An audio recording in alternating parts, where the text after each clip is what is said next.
Hey guys, Angry Old Man here with the session 0.5 of the Couch Potato to Majestic Turkey 5K program. There's a couple things you're going to want to do before you get started on your program. And now in my first video I outlined some basic safety things such as go visit your doctor, make sure you're not going to drop dead 5 minutes after starting the program.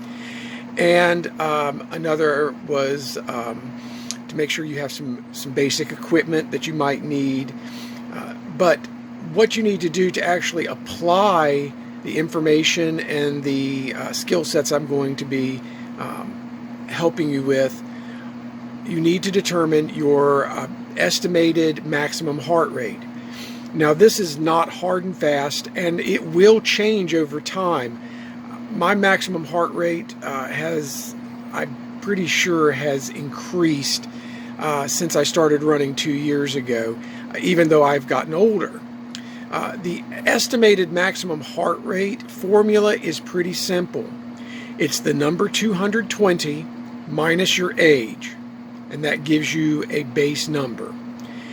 That number will be important because we're going to do a little formula to determine your exercise zones. Now, if you're using a sports watch or you have a app on your phone like Garmin's Express app, or you have a Strava account, they will put you in the basic ballparks for those numbers, and you can rely on those if you like.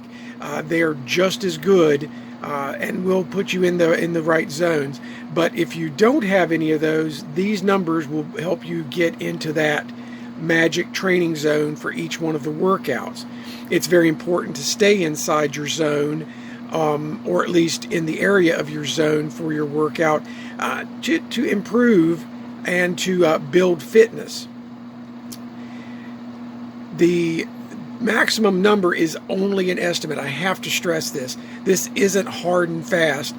You're not going to go into a cardio lab and get the same result. If you do, you're an anomaly, because it will be a little higher or a little lower based on a huge number of factors.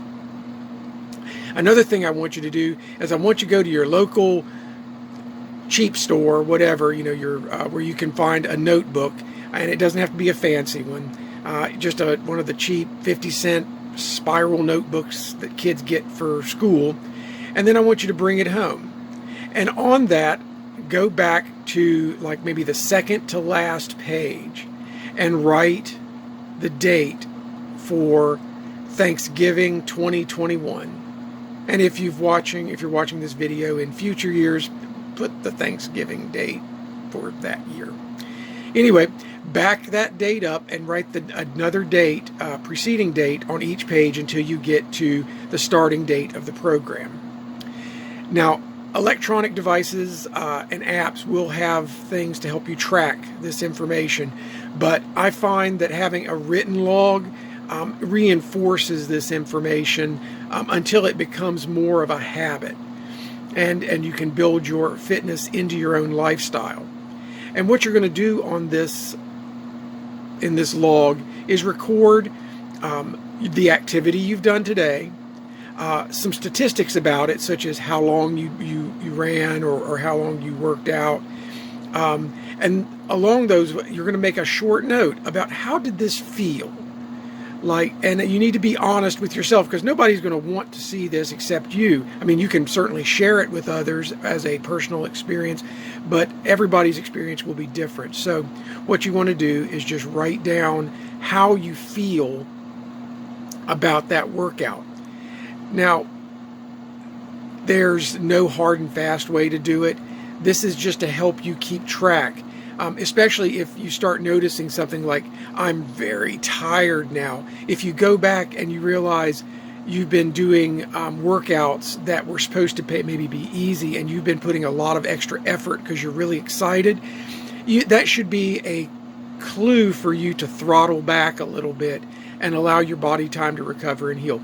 Remember, my program here is not designed for an accomplished athlete. It is designed for a more sedentary individual or someone who's been out of the running game or athletic game for a very long time and they just want to get back in. So there's going to be some things that happen. Another thing I want you to be aware of is that you will experience soreness. As muscles are used, they actually do get damaged, and that's how muscle grows. It gets a little damage, it builds up a little bit, so you have to give it some time. So getting sufficient rest will be important. Eating right will be important, although I'm not going to dabble into nutrition in this. That's an entirely different topic, and I could talk for a small lifetime on that. But when you talk about the soreness, make sure it's not pain. You'll need to learn the difference between what is pain and what is soreness, because soreness is part of any athlete, no matter what skill level they're at. As they build, they will still experience soreness, and this is normal. You're not going to die. You will recover. You just need to give yourself time and work into it. It will take you about 3 weeks or so, maybe a month, before you get to a level where the soreness doesn't come back about once a week when you extend or push yourself a little bit. Anyway, those are the things I want you to touch on, and get a hold of a notebook and figure out your maximum heart rate. And then we'll talk about the zones and how to classify those zones.